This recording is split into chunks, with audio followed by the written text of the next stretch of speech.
పట్టణంలోని వెంకటాద్రి నగర్లో వెంకటేశ్వర స్వామి కళ్యాణం రమణీయంగా జరిగింది. జమ్మికుంట పట్టణంలోని వెంకటాద్రి నగర్లో ప్రతిష్ఠింపచేసిన వెంకటేశ్వర స్వామి సప్తదశ బ్రహ్మోత్సవాలలో భాగంగా సోమవారం వెంకటేశ్వర స్వామి తిరు కళ్యాణ మహోత్సవాన్ని రమణీయంగా నిర్వహించారు. ఆలయ వేద పండితులు డింగరి హరికృష్ణ ఆచార్యులు వేణుగోపాలాచార్యుల వేద మంత్రోచ్చరణల మధ్య అంగరంగ వైభవంగా సుప్రభాత సేవ ఆరాధన నిత్య మహోత్సవంలో నిర్వహించి సతీ సమేతంగా వెంకటేశ్వర స్వామిని సర్వాంగ సుందరంగా అలంకరించి కళ్యాణ వేదికపై తీసుకుని వచ్చారు. వేద సమక్షంలో తిరు కళ్యాణ మహోత్సవాన్ని ఘనంగా నిర్వహించారు. పట్టణంలోని వందలాది మంది భక్తులు తరలివచ్చి కళ్యాణాన్ని తిలకించారు. అనంతరం గరుడ వాహనంపై స్వామివారిని ఊరేగించి నిర్వహించారు. సందర్భంగా ఆలయ కమిటీ అధ్యక్షులు ముక్కా జితేందర్ గుప్తా మాట్లాడుతూ మంగళవారం లక్షమల్లె తులసార్చన, బుధవారం చక్ర స్నానం నిర్వహించనున్నట్లు వెల్లడించారు. అదేవిధంగా వెంకటేశ్వర స్వామి కళ్యాణ మహోత్సవానికి సహకరించిన దాతలకు మరియు స్వామివారి సేవకు హాజరైన మహిళలకు ప్రత్యేక కృతజ్ఞతలు తెలిపారు.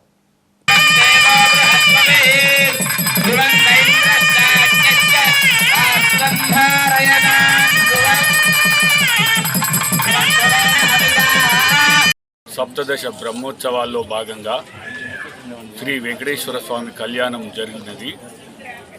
ఇందు ఈ 17 సంవత్సరాల నుండి దేదీప్యమానంగా దినదిన అభివృద్ధి చెందుతున్న మన వెంకటేశ్వర స్వామి దేవాలయమునకు సహకరించిన ప్రతి ఒక్కరికి ధన్యవాదాలు తెలుపుతున్నాము.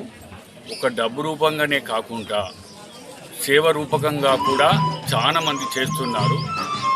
ఉదాహరణకు ప్రతి శనివారము ఒక 2 మహిళా సేవకురాళ్ళు వచ్చి సేవ చేస్తున్నారు.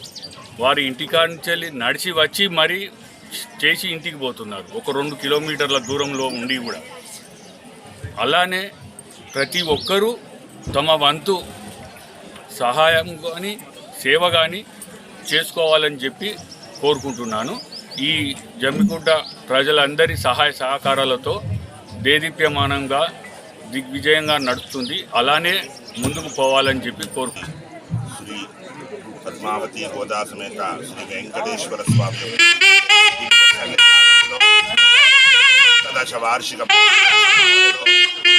జరిగేటటువంటి బ్రహ్మోత్సవాలలో భాగంగా గత 3 రోజులుగా అంకురార్పణ ప్రారంభమై ఈరోజు 3వ రోజు ఉదయాన్నే చతుస్థానార్చనగా యాగశాల కార్యక్రమాలు ముగించుకొని ఈరోజు విశేషించి స్వామి యొక్క ప్రతిష్ఠ చేసినటువంటి రోజు నుంచి కూడా 3వ రోజు వివాహ మహోత్సవాన్ని, కళ్యాణ మహోత్సవాన్ని అత్యంత కన్నుల పండుగగా ఇక్కడికి తిలకించడానికి ఎంతోమంది భక్తులు ఇక్కడికి వేయించేసి ఉన్నారు.